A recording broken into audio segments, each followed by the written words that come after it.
बहुत सावधानी से कथा सुनिएगा और अपने चित्त में उतारिए काशी विश्व से। पर अगर जीव नरक भी जा रहा है, बैकुंठ भी जा रहा है, और वहां चित्रगुप्त महाराज सामने खड़े होकर पूछेंगे कि तूने पुण्य कौन सा करा, तूने सत्कर्म कौन सा करा, तुम्हारे मुख से कुछ ना निकले, केवल काशी एक संबोधन ही निकल गया, तो चित्रगुप्त भी हाथ जोड़कर कह देंगे इसको कैलाश छोड़कर आ। ये साधारण भूमि नहीं है।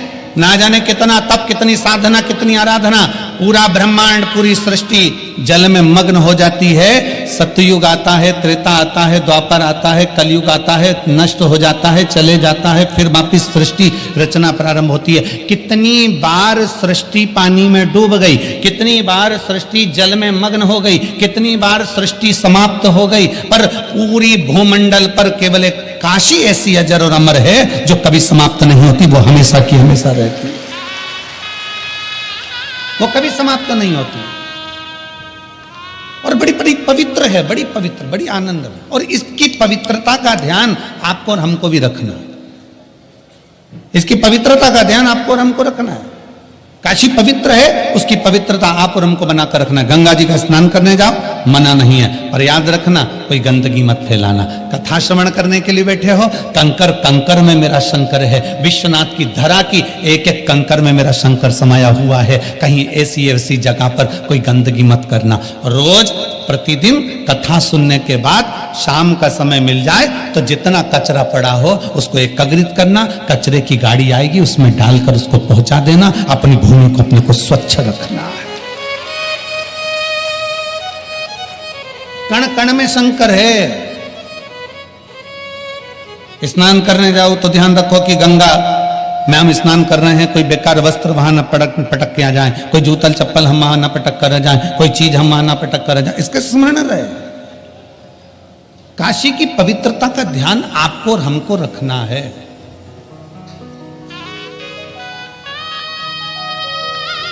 और शंभु शरण मांगू घड़ी रे, दुख काटो दया करी दर्शन आपो। शंभु शरण पड़ी मांगू घड़ी रे, दुख काटो दया करी। ये पवित्र भूमि का, पवित्रता का भाव का स्मरण हमको रखना। प्रतिदिन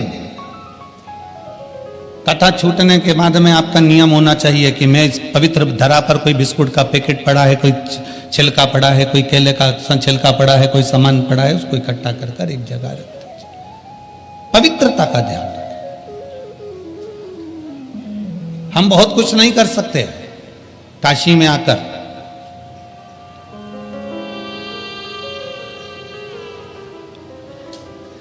दो चीजें कर सकते हैं, एक मेरे बाबा का दर्शन, दूसरा काशी में आकर थोड़ी सी सेवा। एक बाबा का दर्शन करिए और दूसरी सेवा करिए, और जितना बन सकता है सेवा के क्रम को आगे बढ़ाइए। कितनी सुंदर बात है। एक बड़ी सुंदर चरित्र आता है।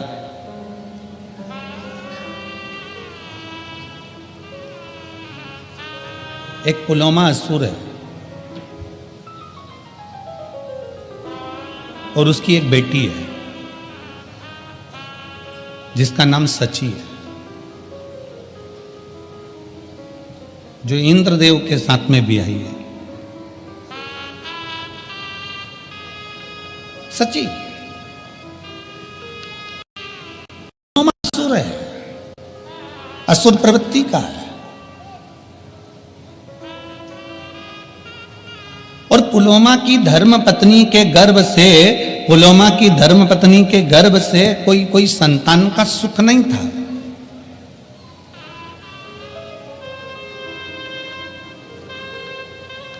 पुलोमा की धर्मपत्नी के गर्भ से कोई संतान नहीं थी, कोई औलाद नहीं थी। असुर है पुलोमा, असुर प्रवृत्ति का है पुलोमा, पर संतान का सुख नहीं था। अब उसको जब संतान की प्राप्ति नहीं हुई, बड़ा क्रोध में आ गया, बड़ा गुस्से में आ गया। करे तो करे क्या? पुलोमा ने विचार कर लिया कि अब देवताओं ने मुझे संतान नहीं दी है, इसलिए मैं सारे देवताओं को परेशान कर दूंगा। मुझे औलाद का सुख नहीं प्राप्त हुआ है तो मैं सारे देवताओं को परेशान कर दूंगा। सारे देवताओं के पीछे पुलोमा पड़ गया, सारे देवताओं के पीछे। वैकुंठ जाए, वहां भगवान नारायण को परेशान करे। ब्रह्मलोक में जाए, ब्रह्मा जी को परेशान करे। इंद्र लोक जाए तो इंद्र को परेशान करे। जहां जहां गरुण वरुण जितने लोक है, सारे लोकों में जाता और सबको परेशान करता, सबको कष्ट देता, सबको कष्ट, सबको परेशान करता, सब परेशान। एक दिन पुलोमा की पत्नी ने पुलोमा से कहा कि एक बात बताओ कि तुम रोज रोज चले जाते हो और हाहाकार मचा हुआ है, सारी दुनिया में तुम्हारा हाहाकार चल रहा है, कहीं तुम सबको परेशान कर रहे हो। अब की बार मैं चाहती हूं कि जब तुम किसी देवता को परेशान करने के लिए जाओ, कष्ट देने के लिए जाओ, तो उस समय मैं आपके साथ चलूंगा।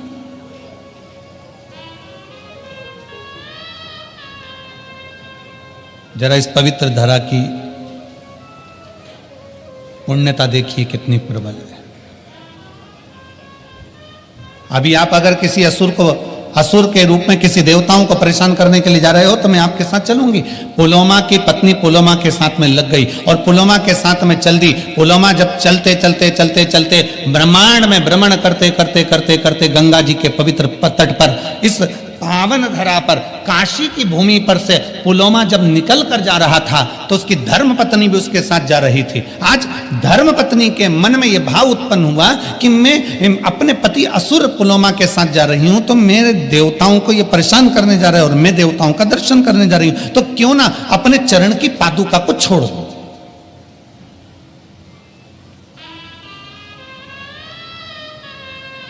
अपने चरण की पादुका को मैं त्याग दूं। कभी कभी आपके मन में भी ऐसा भाव जागृत होता है जब आप विश्वनाथ जी का दर्शन करने के लिए जाते हैं। कभी कभी आपके मन में भी यह भाव जागृत होता है जब आप गंगा जी का स्नान करने के लिए जाते हैं। कभी कभी आपके मन में भी एक भाव जागृत होता है जब आप काल भैरव का दर्शन करने के लिए जाते हैं। कभी कभी आपके मन में भी भाव उत्पन्न होता है जब भगवान मां अन्नपूर्णा का दर्शन करने के लिए जाते हैं। क्या करते हैं? अरे पास में मंदिर है ना, चप्पल कहाँ लेके जाऊंगी, मंदिर के दरवाजे पर छोड़ूंगी, यहाँ बात छोड़ूंगी, इससे अच्छा ये चप्पल में गाड़ी के अंदर छोड़ के चली जाऊं। बोलो जी हो, ए काशी वाली हो, सही है कि गलत है? कभी कभी अपने मन में विचार आता है कि ना? बोलो रे जी जाओ, सही है कि गलत है? अच्छे जम के तो बोलो, तुम्हारी आवाज से ज्यादा तो जी की आवाज है, ठीक है? अपने मन में भाव आता है कि मंदिर पास में, चप्पल में गाड़ी में छोड़ दी। अब ये तुम्हारी बुद्धि में, तुम इतने VIP रहने वाले, तुम इतने चकाचक रहने वाले, एक मिनट तुम हॉल से भी अगर रसोई घर में जाओ तो बिना चप्पल के नहीं जाओ, तुम अपने वॉशरूम में भी जाओ तो बिना चप्पल के नहीं जाओ। तुम्हारी बुद्धि में ये आया कैसे कि मंदिर सामने है तो चप्पल गाड़ी में छोड़ जाऊं? ये तुम्हारी बुद्धि में, तुम्हारे मन से नहीं आया। जो तुम्हारे माता पिता ने भगवान शंकर को एक लोटा जल चढ़ाया था, उस जल का प्रताप तुम्हारी बुद्धि में आ गया और तुमने चप्पल गाड़ी में छोड़ दी और पैदल नग्न पैर से, नंगे पांव से चप्पल को त्याग कर, पादुका को त्याग कर, जूते को त्याग कर और बाबा के धाम की ओर चल दिए, भगवान के मंदिर की ओर चल दिए। मंदिर पास में, तुम चाहते तो चप्पल को साथ पहन कर जाते, द्वार पर छोड़ देते, पर तुम्हारी बुद्धि में जो आया वो भगवान शिव की कृपा से आया। चप्पल का त्याग करा, नंगे पैर चलकर जा रहे हो, नंगे पैर चलकर जा रहे हो। अब पुलोमा की पत्नी ने विचार करा कि मेरा पति तो असुरों को, असुर प्रवृत्ति का और देवताओं को परेशान करने जा रहा है।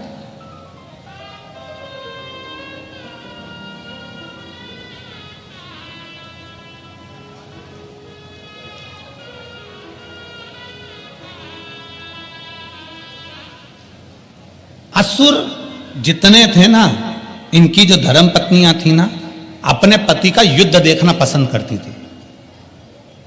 रामचरितमानस में एक बड़ा सुंदर भाव आया। रामचरितमानस में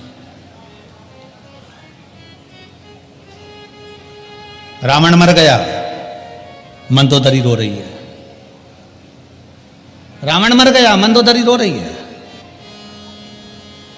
खूब आंसू ढाल ढाल कर रो रही है। तो मेरे राघव जी के मन में आया, मेरे राम जी के मन में आया, जरा पता तो करूं कि मंदोदरी इतना क्यों रो रही है। राम जी तुरंत लखन लाल जी के साथ, हनुमंत लाल जी के साथ में मंदोदरी के पास पहुंच गए। मंदोदरी क्यों रो रही हो? तुम्हारा पति मर गया इसलिए रो रही हो? मंदोदरी बोली नहीं, कर्म की गति है, भोगना तो है। मुझे मालूम था मेरा पति मरेगा। मंदोदरी, तेरे पुत्र मर गए तू इसलिए रो रही है? कर्म की गति है, मैं जानती थी कि मेरे पुत्र गलत का साथ दे रहे हैं तो वो भी मरेंगे।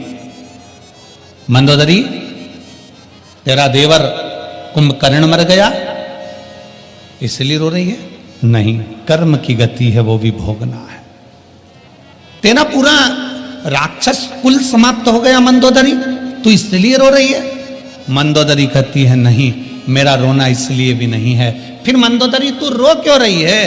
किस लिए तुझे रोना आ रहा है? तो मंदोदरी कहती है मैं रो इसलिए रही हूं कि दरवाजे पर इतने दिन से राम आकर खड़े थे और मैं दरवाजे के बाहर निकलकर उसका दर्शन ना कर सकी, इसलिए रो रही हूं।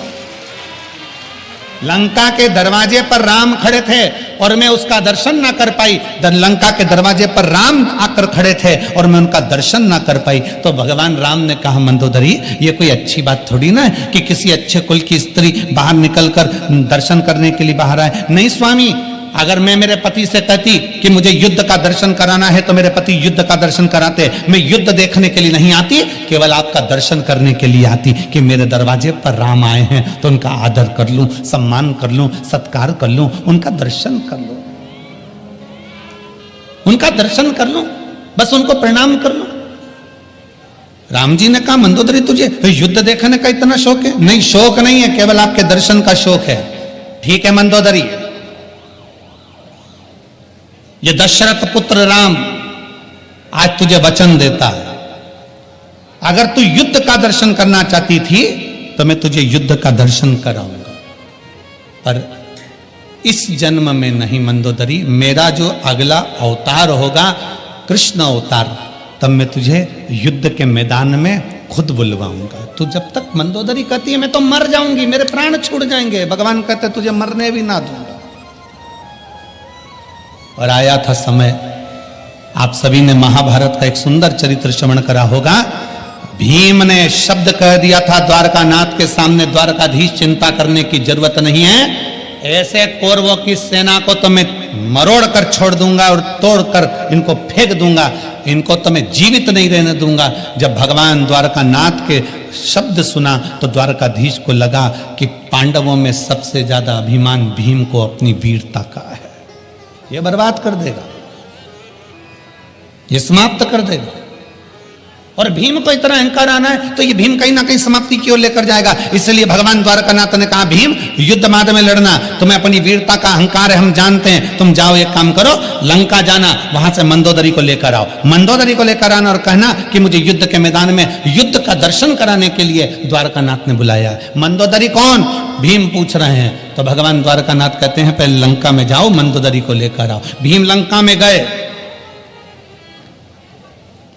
भीम ने जाकर लंका में प्रणाम किया और पूछा कि मंदोदरी कहां रहती है। बूढ़ी सी मंदोदरी अपने कक्ष में बैठी हुई थी। भीम ने जाकर प्रणाम कर कर कहा आप मंदोदरी हो? हाँ, चलिए, कौरव और पांडवों का युद्ध होने वाला है, उसका दर्शन करने के लिए द्वारकानाथ ने बुलाया है। मंदोदरी की आंख से आंसू बह गए। द्वारिकाधीश, मेरे राम जी का अवतार हो गया, प्रणाम करती हूं मेरे द्वारकानाथ को। द्वारकानाथ किसका युद्ध है? मेरे द्वारकाधीश युद्ध लड़ रहे हैं। भीम कहते हैं द्वारकानाथ युद्ध नहीं लड़ रहे, मेरे जैसे शूरवीरों का युद्ध है।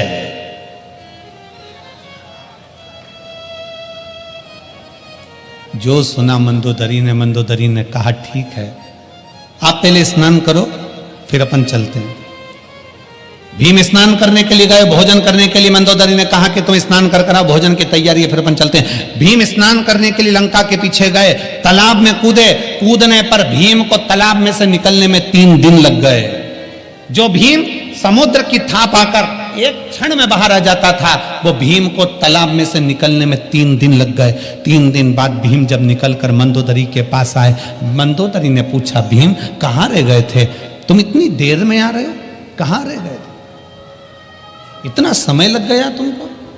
भीम कहते हैं मंदोदरी से, मां समझ में नहीं आता, मैं समुद्र में कूदता था, थाप आकर 1 सेकंड में बाहर आ जाता था, समुद्र में जाता था तो उसका छोर पाकर 1 सेकंड में आ जाता था, पर आज लंका में ना जाने ऐसा कौन सा तालाब है जिसमें मैं कूदा तो कूदने में मुझे 3 दिन में बाहर निकल कर आया हूं। मंदोदरी ने पूछा, गए कहां थे नहाने? भीम कहते हैं, लंका के पीछे। मंदोदरी कहती है, वो तालाब नहीं था, मेरा देवर कुंभकर्ण मर गया था, उसके सिर की हड्डी पड़ी थी, उसमें पानी भरा गया था, उसमें नहाने में तुझे 3 दिन लग गए। मेरे देवर कुंभकर्ण के सिर की हड्डी में नहाने में तुझे 3 दिन लग गए। भीम, जिस देवर के सिर की हड्डी में स्नान करने में तुझे 3 दिन लग जाते हैं, सोच कि मेरा देवर वीर कितना होगा। और तू कहता है कि तेरे जैसे शूरवीरों का युद्ध देखने जाऊं? मंदोदरी ने हाथ जोड़कर द्वारकाधीश को प्रणाम किया और नमन कर कर अपने प्राणों को त्याग दिया। गई नहीं।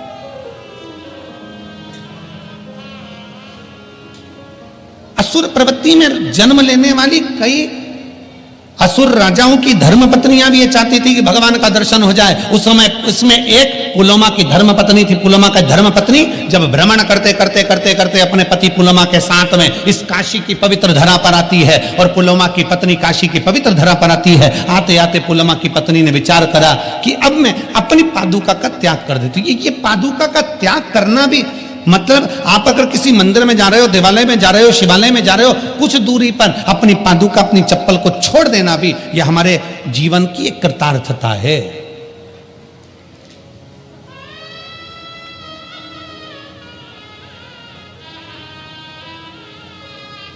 यह हमारा पुण्य कहीं प्रबल हुआ होता है, हमारे पुण्य की प्रबलता है, भगवान के प्रति हमारा प्रेम है। शुगर नापने की मशीन आती है, देखिए आप लोगों ने, जम के बोलो जरा, जम के। शुगर नापने की मशीन आती है, बीपी नापने की मशीन आती है, शरीर में कितना खून है इसको नापने की मशीन आती है, पर भगवान के प्रति आपका कितना प्रेम है इसको नापने की कोई मशीन नहीं आती है, कोई मशीन। भगवान के प्रति आपका कितना प्रेम है इसको नापने की कोई मशीन नहीं है। शुगर नापने की मशीन होगी, बीपी नापने की मशीन होगी, खून में कितनी, आपके शरीर में कितना खून है उसको नापने की मशीन होगी, आपकी दृष्टि कितनी लंबी कितनी छोटी है उसको नापने की मशीन होगी, श्रवण शक्ति कैसी है उसको नापने की मशीन होगी, पर आपके दिल में परमात्मा के प्रति कितना प्रेम है इसको नापने की कोई मशीन नहीं होती। इसको नापने की तो केवल एक मशीन होती है कि जब कहीं तुम्हें भगवान देव अधिदेव महादेव का दर्शन हो जाए, किसी पेड़ के नीचे कोई शिवलिंग का दर्शन हो जाए, गाड़ी से जा रहे थे एकांत में एकांतेश्वर महादेव का दर्शन हो जाए, चलते चलते किसी मंदिर के शिखर का दर्शन हो जाए, और दिल से तुम अगर हाथ जोड़ो ना जोड़ो पर दिल से तुम्हारे नेत्र भी अगर नीचे हो जाए, सिर झुक जाए, समझ लेना कि तुम्हारा प्रेम परमात्मा से प्रबल है। ये समझ लो कि तुम्हारा प्रेम परमात्मा से प्रबल है, भगवान से प्रबल है। और शंभो शरणे पड़े मांगो घड़ी रे घड़ी, दुख काटो दया करी दर्शन।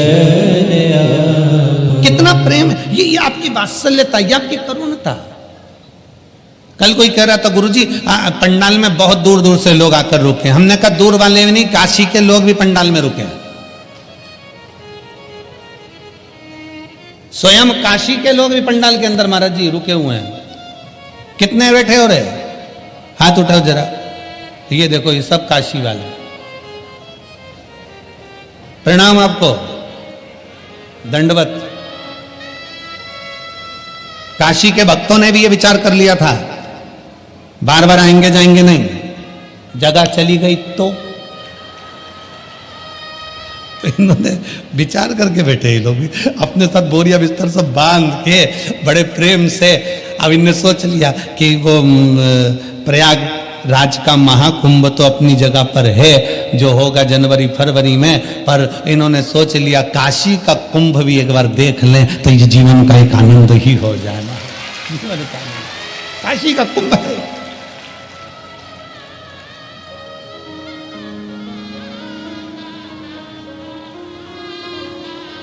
और महाराज, बिहार के भी भक्त इतने ज्यादा संख्या में आए हैं, बिहार हो, आसपास का क्षेत्र हो, बंगाल हो, विदेश के भी भक्त लोग यहाँ पर पहुँचे हैं।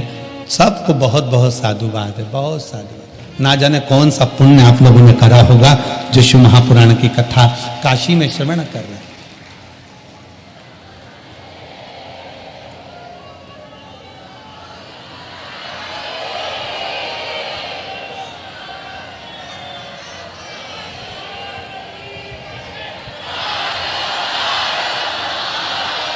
कोई पुण्य है आपका। काशी वालों, ओ काशी की जी जी, ओ काशी के जी जाऊं, घर जाके नजर उतरवा लेना पक्के में। कोई पुण्य है प्रबल आपका और हमारा।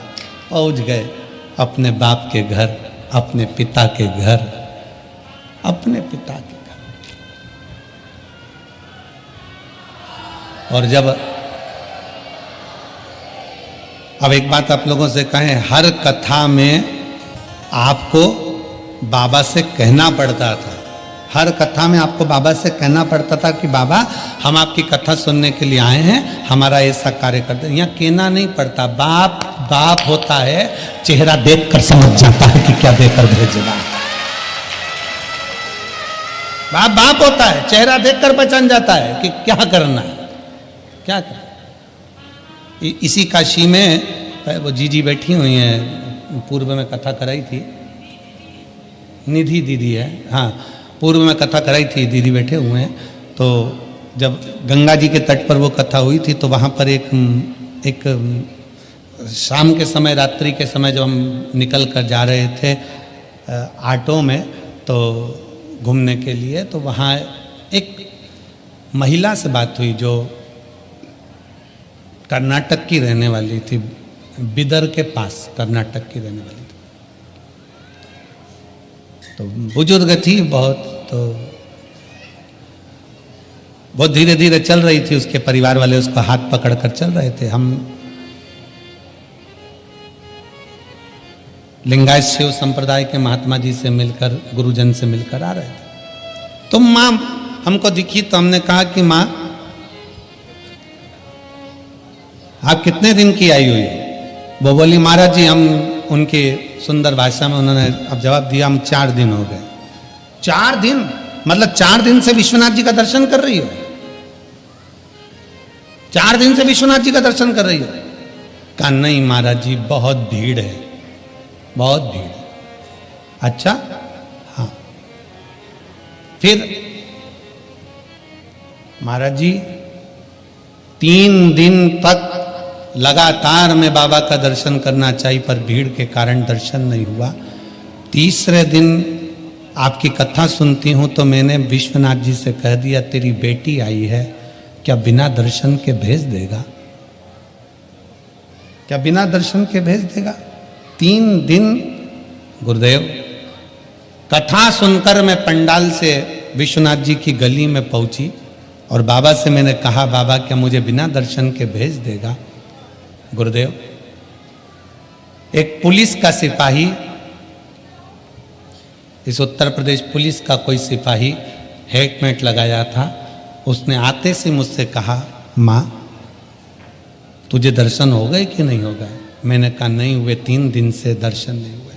और पुलिस का सिपाही मुझे हाथ पकड़कर विश्वनाथ जी के सामने ले जाकर खड़ा कर दिया और दर्शन कराकर भेज दिया। पुलिस का उस मां की आंखों में वो मां कहती है कि मैं विश्वनाथ को देखूं कि वो पुलिस के सिपाही को देखूं, मैं विश्वनाथ जी का दर्शन करूं कि उसका दर्शन करूं। हमने कहा मां, वो पुलिस का सिपाही नहीं था, तूने दिल से कह दिया था ना कि रिश्ता तेरा मेरा सबसे प्यारा, रिश्ता तेरा मेरा सबसे प्यारा, तू मेरा बाबा मैं हूँ तेरा,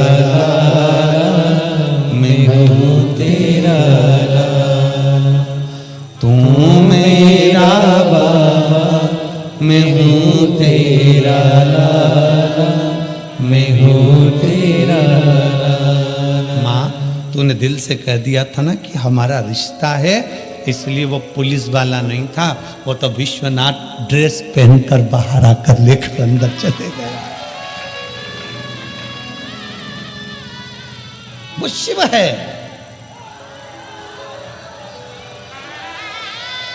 वो शंकर है, वो घड़ी है।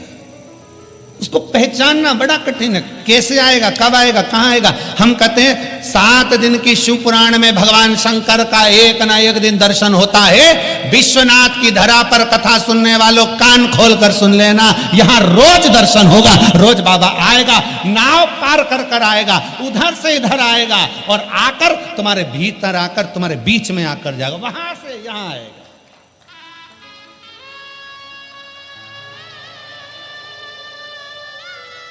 तेरे मंदिर में आना मेरा काम है और मेरी बिगड़ी बनाना तेरा काम है। वो भी है।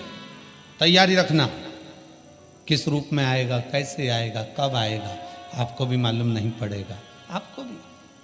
पुलोमा असुर की धर्म पत्नी चप्पल का त्याग कर दी, पादुका छोड़ दी। उसको नहीं मालूम कि काशी है, उसको नहीं मालूम कि पवित्र भूमि है, उसको नहीं मालूम। वो तो असुर पति के साथ में देवताओं को परेशान करने के लिए जा रही थी। पादुका का त्याग हो गया। चलते चलते पांव में, उस पुलोमा की धर्म पत्नी के पांव में कोई कांटा चुभ गया।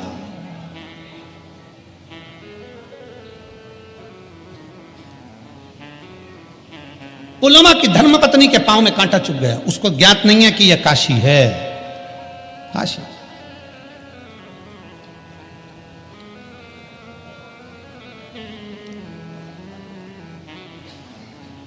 महाराज चित्तवृत्ति में ध्यान नहीं है उसके कि काशी, बस वो तो पति के साथ जा रही है, चली जा रही है और कांटा पांव में चुभ गया। कांटा चुभते से ही नीचे बैठ गई, नीचे बैठी। स्वामी स्वामी स्वामी आवाज लगाई। असुर पुलोमा आया और असुर पुलोमा ने अपनी पत्नी को कहा, क्या हो गया तुमको? पांव में कांटा चुभ गया।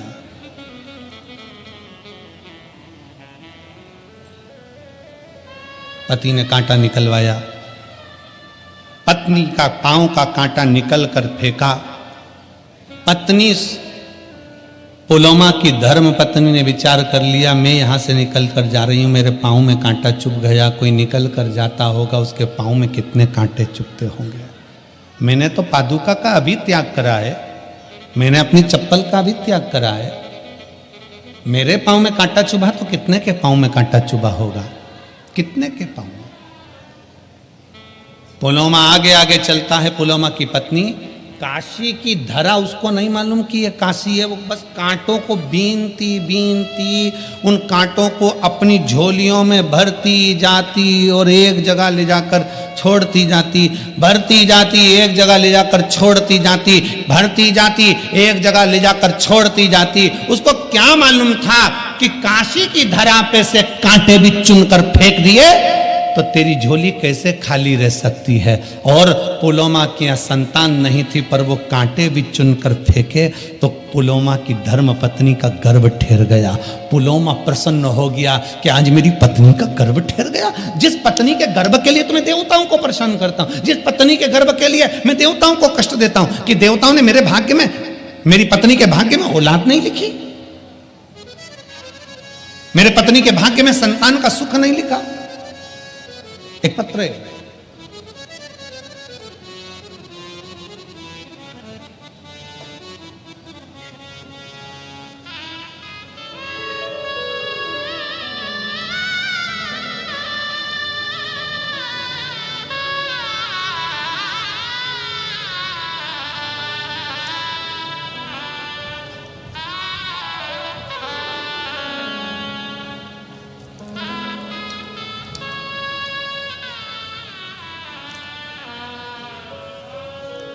मेरा नाम सुनीता ठाकुर है, मेरे पति का नाम संजय ठाकुर है।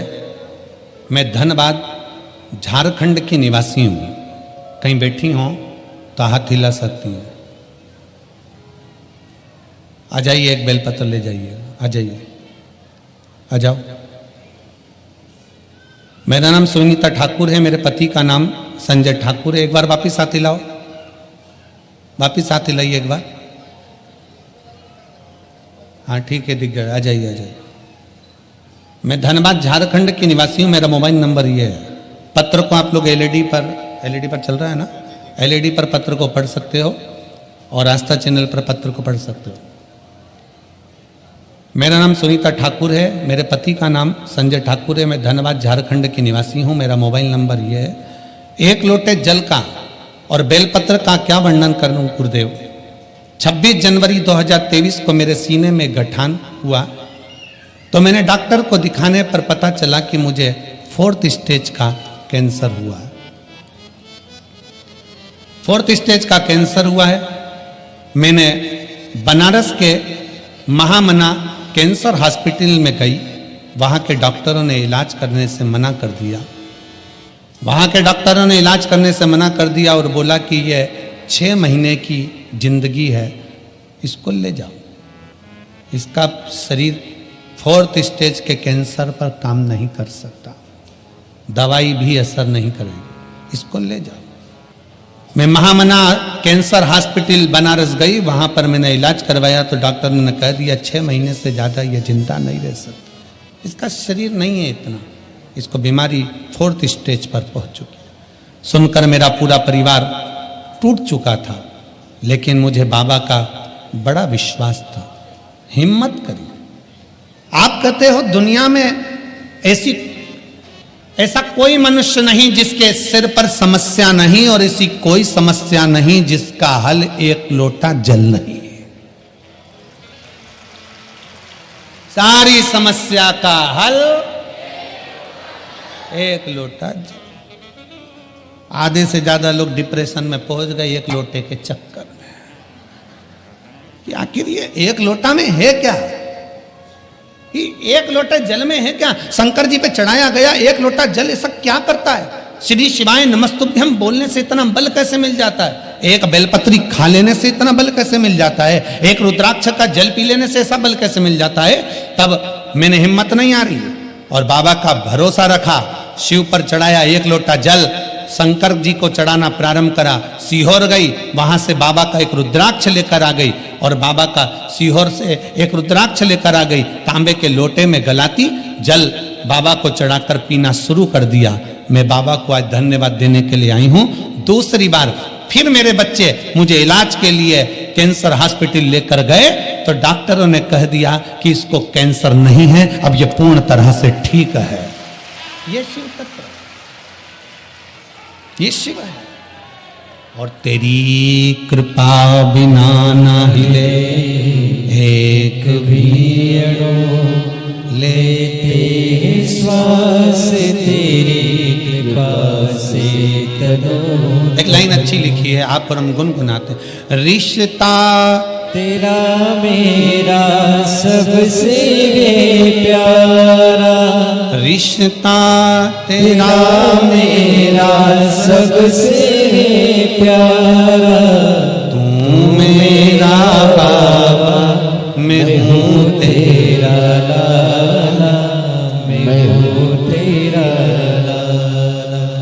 तू मेरा बाबा, मैं हूँ तेरा लाला, मैं हूँ तेरा लाला। अरे काशीवासियों, पवित्र धरा पर आपका जन्म हुआ है, पवित्र भूमि पर आप जन्मे हो और सारे इस उत्तर प्रदेश के सभी बहन भाइयों से, मेरी जीजाओं से और काशी के आसपास में रहने वाले सभी ग्रामीण क्षेत्रियों से निवेदन करता हूं, कोई पुण्य करा होगा जो सीहोर से चलकर कुबरेश्वर बाबा की धरा से शिव पुराण इस काशी बाबा की धरा तक पहुंची है। कोई पुण्य करा होगा, कोई हमारी पुण्यता होगी। एक काशी की धरा पर पुलोमा असुर की धर्म पत्नी आकर कांटा चुनकर अपनी झोली में भरकर एक और फेंक देती है तो संतान की प्राप्ति। ये वो काशी की दरा,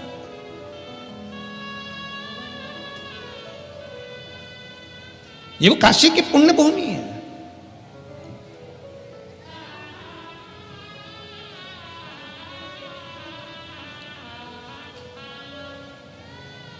केवल मंदिर में सफाई कर देने था, क्यों क्यों क्या पड़ा सीहोर वाले महाराज को कि मंदिर की साफ सफाई करो? सीहोर वाला महाराज कह देता कि सीहोर आओ तो कुबरेश्वर धाम की साफ सफाई करो, पर क्यों? कि आपके नजदीक में जो शंकर का मंदिर है, आपके मंदिर में जो शिवालय है, आपके नजदीक में जो शंकर की चौखट है, शंकर भगवान का ओटला है, मंदिर है, देवालय, ऐसा कोई भी तुम्हारे मंदिर पास में लगा हुआ है, उस मंदिर में रोज जाओ, सफाई करो, झाड़ू लगाओ, पोछा लगाओ, तुम्हारा मन पड़े जितनी निर्मलता से उसको निर्मल कर दो, साफ कर दो। शिव की चौखट को साफ करें। क्यों? एक पत्र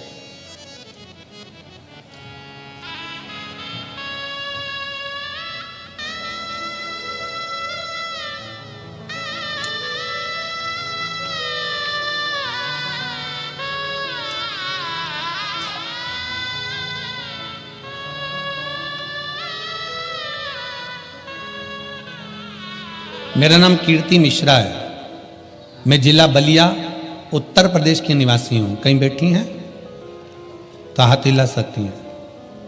मेरा नाम कीर्ति मिश्रा है, मैं जिला बलिया उत्तर प्रदेश की निवासी हूँ।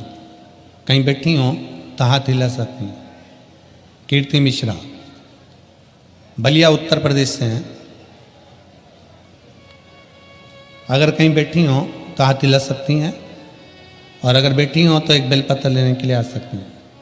मेरा नाम कीर्ति मिश्रा है।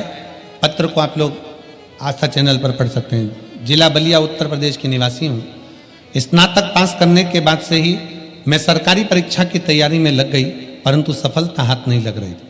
कुछ नंबरों से मेरा चयन बार बार रुक जाता था। इसी बीच में मेरी माता जी ने आपके द्वारा बताए गए उपायों को बारे में बताया। मैंने गुरुजी शंकर भगवान की पूजन करना चालू करी, और अक्टूबर 2023 में बहुत ज़्यादा मैं डिप्रेशन में चली गई, क्योंकि मेरी नौकरी नहीं लग रही थी। कुछ नंबरों से मैं रह जाती, आखिरी में करूं तो करूं क्या। तब समझ में आया, मेरी माता ने कहा कि शंकर के मंदिर में जाकर झाड़ू लगा, पोछा लगा, सफाई कर, चाकरी कर।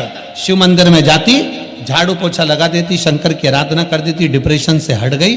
और बाबा की ऐसी कृपा हो गई गुरुदेव कि शंकर को एक लोटा जल चढ़ाना कितना प्रबल होता है, कोई मुझसे पूछे। 1 जनवरी 2024 को बाबा की कृपा से मेरा बैंक में जॉब लग गया, सरकारी नौकरी मेरे बाबा ने मुझे दे दी। मैं बाबा को धन्यवाद देती हूँ, मैं शिव को प्रणाम करती हूँ। ये शिव तत्व है। क्या देगा बाबा, कैसे देगा बाबा, ये उसके ऊपर निर्भर करता है। आप तो केवल शिव की भक्ति करिए, और खाली ना जाता कोई दर से तुम्हारे, खाली न जाता कोई दर से तुम्हारे। मैं भी खड़ी हूँ नन्ही बाहे फसारे, अपने हृदय लगा लो, गिरा जा रहा हूँ, उठा लो,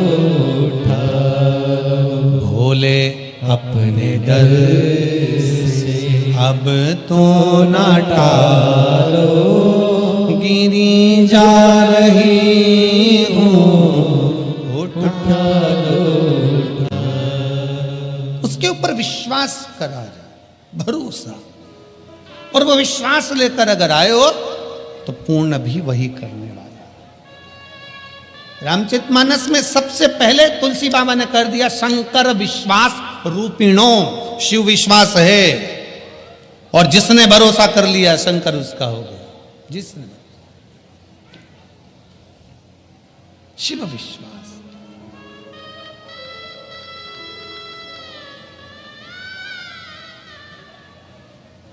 इसलिए आज सिद्ध हो गया। तेरे डमरू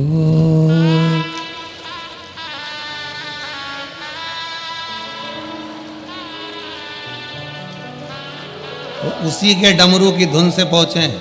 इतने दिन से गा रहे थे, आज सिद्ध हो गया। इतने दिन से गा रहे थे, आज सिद्ध हो गया। तेरे डमरू शमशान वासी हमारा, शमशान वासी हमारा, ओ भोला सब दुख काटो मारा, ओ भोला सब दुख काटो मारा।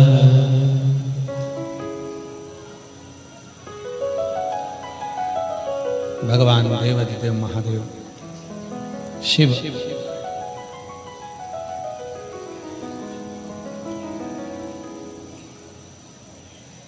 पुलोमा असुर की धर्म पत्नी काशी को पहचान नहीं पाई, उसके नजदीक से निकल कर जाती हुई कांटों को बीन कर झोली में रखकर एक पर फेंकती हुई जाती।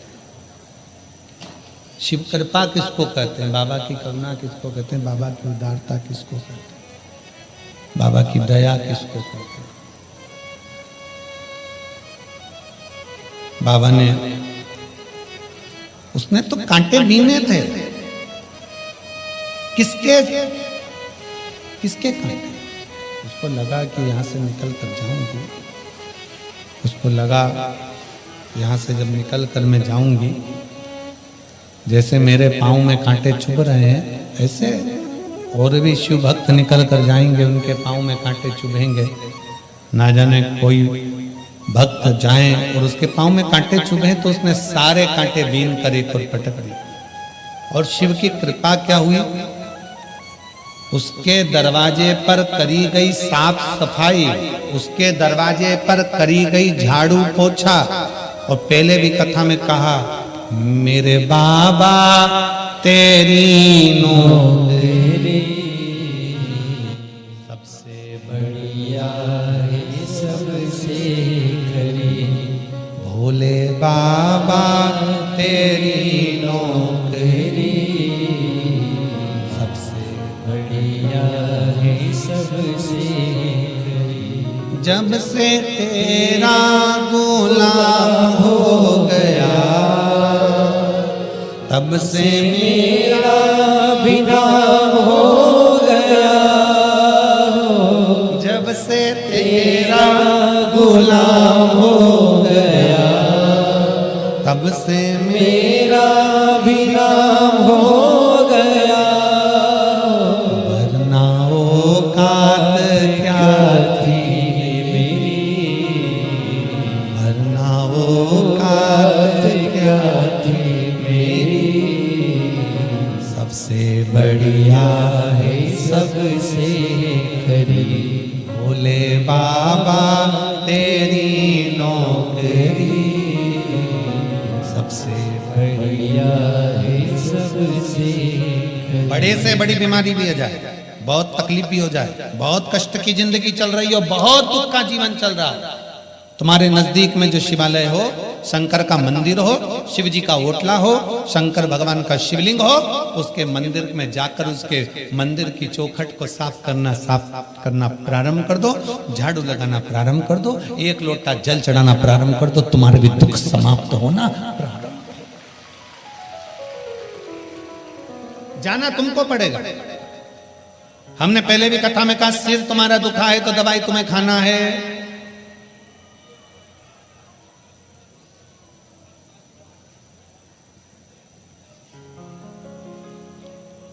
बुखार उतारने की गोली आती है,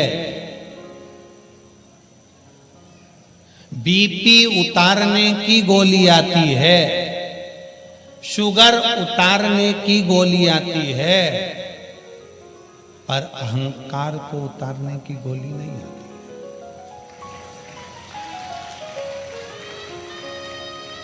अहंकार को उतारने की गोली नहीं आती। अहंकार का त्याग करो। तकलीफ है ना, 50 जगह जाकर मत कहो कि मुझे ये दुख है। अहंकार को त्यागो।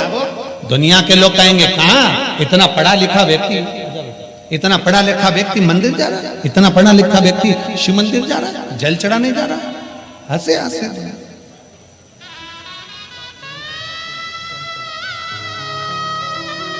ये बेटी कैंसर हो गया था और बाबा की कृपा से 4th स्टेज के कैंसर में डॉक्टर ने 6 महीना दिया था। आज बाबा की कृपा से ठीक होकर खड़े।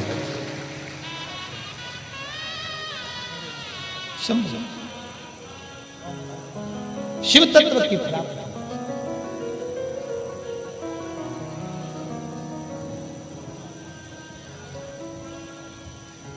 शिव तत्व की प्राप्ति बाबा देवाधिदेव महादेव से अपने मन का भाव करो। जाओ शंकर के मंदिर में जाइए, चौखट पर जाइए, झाड़ू लगाइए, उसकी सेवा करिए, उसकी आराधना करिए, उसकी चाकरी करिए, उससे जाकर विनय करिए, उससे जाकर निवेदन करिए। सुनेगा क्यों नहीं सुनेगा? उससे विनय करोगे वो सुनना प्रारंभ करेगा, उससे प्रार्थना करोगे वो सुनना प्रारंभ करेगा। शिव महापुराण की कथा कहती है उसके दरवाजे की चाकरी, उसके दरवाजे की चाकरी कभी खाली नहीं जाती। बोल बम का नारा है, उसकी चाकरी खाली नहीं जाएगी। उलमा असुर की धर्म पत्नी ने कांटे बीने और बाबा ने उसकी झोली में एक संतान दे दी। कितना साल? पुलोमा असुर की धर्म पत्नी जब 62 वर्ष की हो गई तब तक भी उसके घर में औलाद नहीं थी। 62 वर्ष।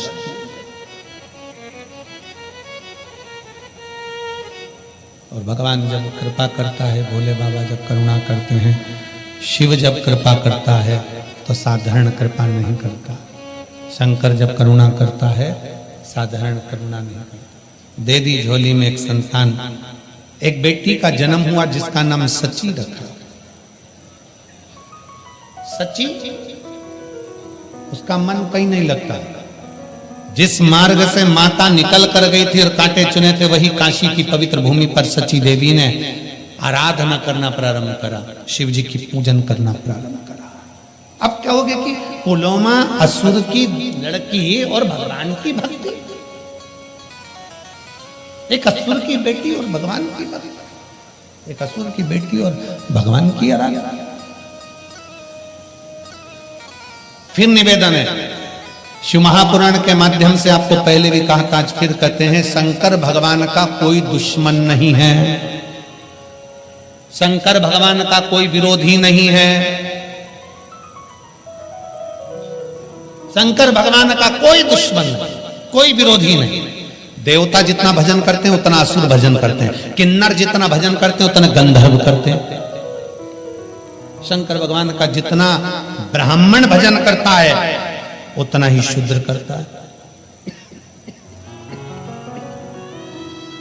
शंकर भगवान का जितना वैश्य भजन करता है उतना क्षत्रिय भजन करता है।